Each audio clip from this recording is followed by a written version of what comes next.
अगला है राष्ट्रीय संसाधन। कानूनी तौर पर देश या राष्ट्र के अंतर्गत सभी उपलब्ध संसाधन राष्ट्रीय संसाधन है। मतलब कि कानूनी आधार पर अगर देखा जाए तो देश के अंदर जितना भी संसाधन है, देश के अंतर्गत जितना भी उपलब्ध संसाधन है जिसका उपयोग उस देश की जनता कर रही है, वो सभी संसाधन कौन सा संसाधन होता है? राष्ट्रीय संसाधन होता है। जब जैसे कि हम लोग का भूखंड, बाग बगीचा, चाहे सार्वजनिक स्थल किसका होता है? सरकार का होता है, यानी कि राष्ट्रीय संसाधन होता है। लेकिन उसका उपयोग हम करते हैं तथा उसके बदले में सरकार को लगान देते हैं। देश की सरकार को वैधानिक हक है कि वह व्यक्तिगत संसाधन का अधिग्रहण आम जनता के हित में ही कर सकती है।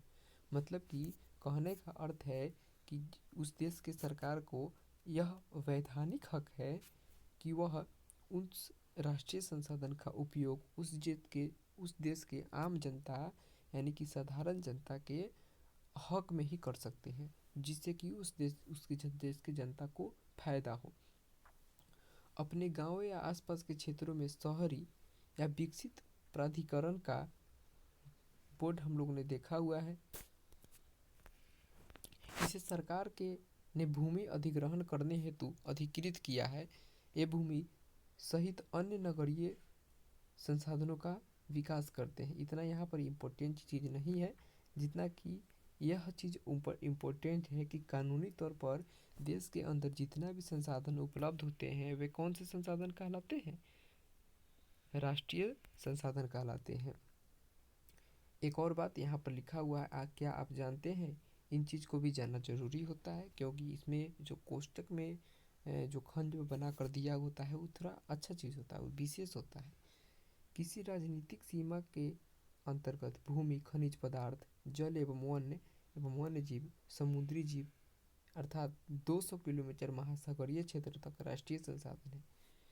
किसी राजनीतिक सीमा मतलब उस देश की सीमा के तटीय सीमा के बाद जो महासागर पड़ता है, उस महासागर में 200 किलोमीटर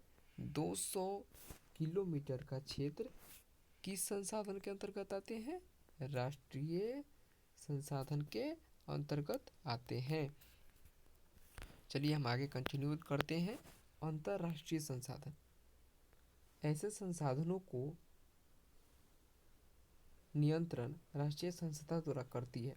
मतलब कि अंतर्राष्ट्रीय जो संसाधन होते हैं उस संसाधन का देख रेख, नियंत्रण तथा उस पर जो काम की जाती है उन सभी का नियंत्रण कौन करती है? अंतर्राष्ट्रीय संस्था करती है। अंतर्राष्ट्रीय संस्था बोले तो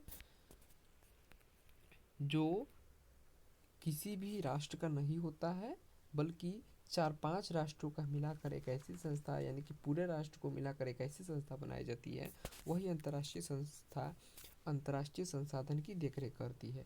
अब अंतर्राष्ट्रीय संसाधन कहाँ से कहाँ होता है? तो तट रेखा से 200 किलोमीटर की दूरी को छोड़कर खुले महासागरीय संसाधनों पर किसी देश का अधिपत्य नहीं होता है। जैसा कि हम लोगों ने जाना कि राष्ट्रीय संसाधन में 200 किलोमीटर तक का क्षेत्र आता है, जबकि अंतर्राष्ट्रीय संसाधन में 200 किलोमीटर के बाद वाला क्षेत्र होता है जिस पर किसी भी राष्ट्र का अधिकार नहीं होता है। ऐसे संसाधनों का उपयोग सिर्फ अनुसंधान हेतु अंतर्राष्ट्रीय संस्थाओं की सहमति ही राष्ट्र द्वारा किया जा सकता है। ऐसे क्षेत्र में अगर कोई संसाधन निकलता है तो उस संसाधन का उपयोग करने के लिए अंतर्राष्ट्रीय संस्था से द्वारा हमें सहमति लेनी पड़ती है, तभी उस संसाधन का हम उपयोग कर पाते हैं, अन्यथा उस संसाधन का हम उपयोग नहीं कर सकते हैं। अगला है विकास की स्थिति के आधार पर। विकास की स्थिति के आधार पर संसाधन को 4 भागों में बांटा गया है। पहला है संभावी संसाधन। संभावी का मतलब है जिसकी संभावना हो। ऐसे संसाधन जो किसी क्षेत्र विशेष में मौजूद होते हैं जिसे उपयोग में लाए जाने की संभावना रहती है। मतलब कि क्या रहती है? संभावना होती है। ऐसा संसाधन जो किसी क्षेत्र विशेष में मौजूद है तथा उसका उपयोग में लाने की संभावना है, इसका उपयोग अभी तक नहीं किया जा सका है। हिमालयी क्षेत्रों के खनिज जिसका उत्खनन अति गहराई होने के कारण दुर्गम एवं महंगा है।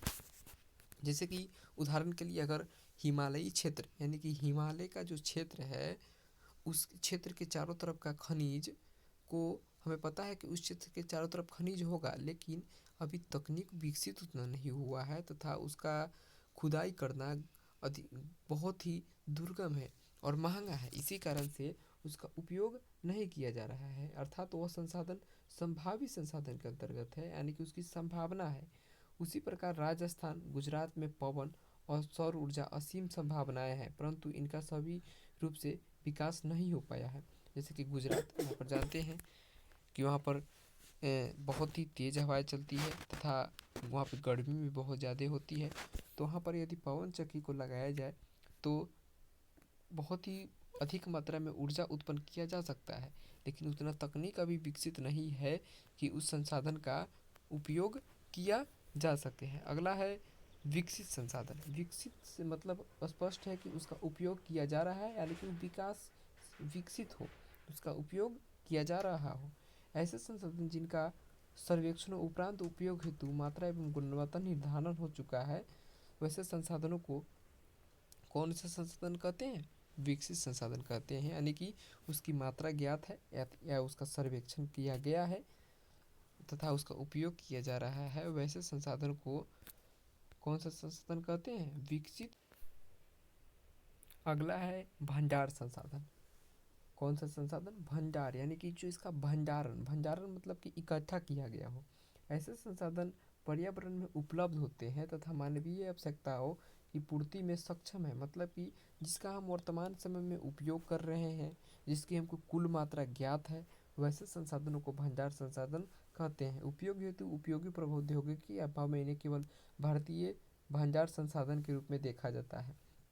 उदाहरणार्थ जल, हाइड्रोजन, ऑक्सीजन, यानी कि ऐसे संसाधन में कौन कौन से यौगिक है? जल है, जल में कौन कौन यौगिक है? हाइड्रोजन है और ऑक्सीजन है, आप तो केमिस्ट्री में पढ़ते होंगे, जिसमें ऊर्जा उत्पन्न की असीम क्षमता छुपी हुई है। आप लोग जानते हैं कि जल से ऊर्जा उत्पन्न की जाती है, लेकिन आज इतना तकनीक विकसित नहीं हो पाया है कि हाइड्रोजन को और ऑक्सीजन को जल से अलग कर करके तथा उससे भी ऊर्जा उत्पादन किया जा सके। जब जल से इतनी मात्रा में ऊर्जा उत्पन्न होती है तो आप ही सोचिए कि हाइड्रोजन और ऑक्सीजन को अलग अलग करने के बाद कितनी मात्रा में ऊर्जा उत्पन्न की जा सकती है, लेकिन उच्च तकनीक के अभाव में ऐसे संसाधन का उपयोग नहीं कर पा रहे हैं। अगला है संचित कोश संसाधन। कौन सा संसाधन? संचित।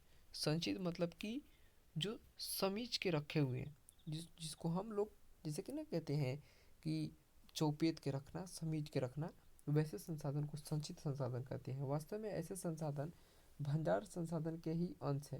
ये कौन से संसाधन के अंश है? भंडार संसाधन। संचित संसाधन और भंडार संसाधन में थोड़ा सा अंतर है। भंडार संसाधन में क्या होता है कि उपलब्ध तकनीक के आधार पर वह बहुत ही विशाल मात्रा में उपलब्ध है।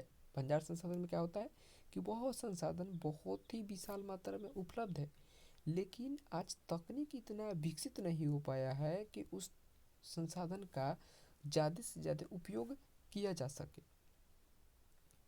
तो वैसे संसाधन को भंडार संसाधन कहते हैं, जबकि संचित संसाधन में वैसे संसाधन को रखा जाता है जिसका उपलब्ध तकनीक के आधार पर उपयोग किया जा सकता है तथा उसे आने वाले समय के लिए सुरक्षित रखा गया है, ताकि इसका बाद में समय सही आने पर इसका उपयोग किया जा सकता है।